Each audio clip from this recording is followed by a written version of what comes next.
Yesterday, December 7th, 1941,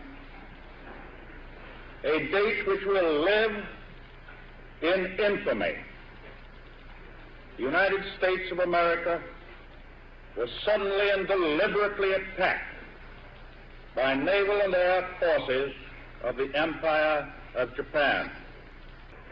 I ask that the Congress declare that since the unprovoked and dastardly attack by Japan, a state of war has existed between the United States and the Japanese Empire.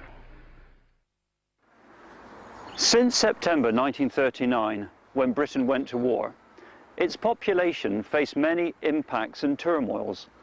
The lives of ordinary people were changed in many extraordinary ways.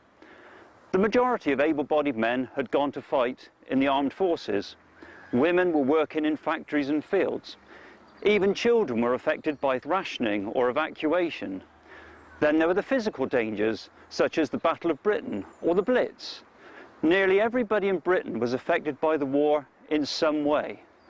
Then, from the spring of 1942 onwards, they faced another turmoil as tens of thousands of American servicemen poured into Britain as part of Operation Bolero, the build-up for D-Day. Over there, send the word over there, that the Yanks are coming,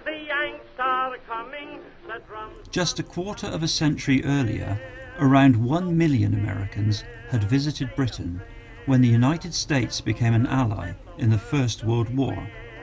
But only a small fraction of these stayed for any length of time, as they mainly deployed to the Western Front.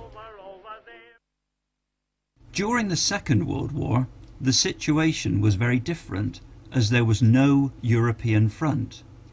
American forces would have to occupy vast swathes of the British countryside, and apart from the airmen who entered the war almost immediately by being sent on bombing missions over Germany, the majority of personnel had to play a waiting game until an invasion of Hitler's European fortress could be executed. In order to supply the troops and installations that would follow, the United States Army needed a suitable site in southern England. They found it here in Cheltenham,